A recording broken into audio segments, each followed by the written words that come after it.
Naabutan mo ba yung Walkman? Yung mga panahon na kapag gusto mong makinig ng paborito mong kanta at ayaw mong mabulabog yung mga nasa paligid mo. Bago magkaroon ng Walkman, hindi ganito kadaling makinig ng musika. Kapag nasa bahay ka, may malaking stereo. Kapag nasa sakyan ka naman, may cassette player. Pero kapag naglalakad ka at gusto mong makinig ng paborito mong kanta habang naglalakad, hindi mo magawa kasi wala pang portable music player. Mukha ka naman kasing nasisiraan ng bait kung may dala-dala kang malaking stereo habang naglalakad. Noong huling bahagi ng dekada 70s, ang co-founder ng Sony na si Masaru Ibuka, mahilig siyang bumiyahe. At tuwing nasa eroplano siya, gusto niya makinig ng mga musika. Ang problema, masyadong malaki ang cassette recorder, mabigat at hindi practical dalhin. Kaya naisip niya, paano kung gumawa kaya tayo ng cassette player na maliit at pwedeng dalhin kahit saan? At doon nagsimula ang lahat. Kasi noong 1979, ipinakilala ng Sony ang Walkman. Maraming tao ang nagduda. Sabi nila, bakit ako bibili ng cassette player na hindi naman pwedeng mag-record? Dahil noong panahon na yon,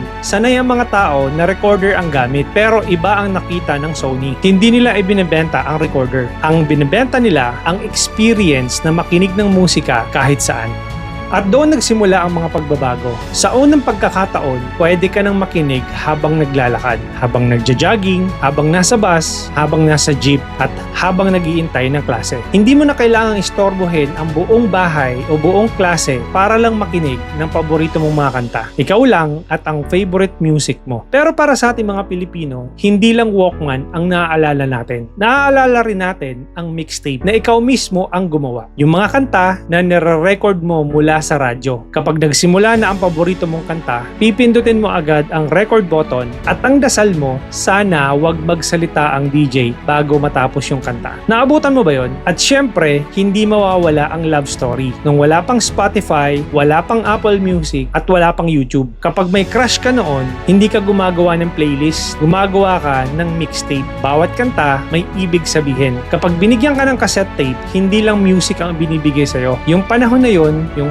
pagod at yung efforts mo sa paggawa nito dahil mano-mano mong i-record ang bawat kanta. Pero tulad ng maraming teknolohiya, dumating din ang masaklap na sinapit ng Walkman dahil pumasok ang CD, sumunod ang MP3, pagkatapos nito ang iPad, hanggang sa dumating ang mga smartphones at unti-unting nawala ang Walkman. Pero hindi nawala ang mga alaala nito. Ngayon may Spotify na, may Apple Music, may YouTube Music, mahigit 100 milyong kanta, isang pindot lang, mapapakinggan mo na. Pero aminin natin, may kakaibang saya noon. Yung maririnig mo muna ang tunog ng cassette bago magsimula ang kanta. Yung iikot ang tape, yung pipindutin mo ang play button. At minsan, kapag ubos na yung side A, tatayo ka para baliktarin ang cassette para naman sa side B. Tapos minsan, mabubuhol-buhol dahil kinain yung tape. Nakakainis pero masaya. Sa totoo lang, hindi lang music ang binago ng Walkman. Binago nito kung paano natin na-experience ang musika. Sa unang pagkakataon, nagkaroon tayo ng sariling soundtrack habang naglalakad sa mundo. At marahil, kaya hanggang ngayon, kapag nakakita tayo ng lumang Walkman,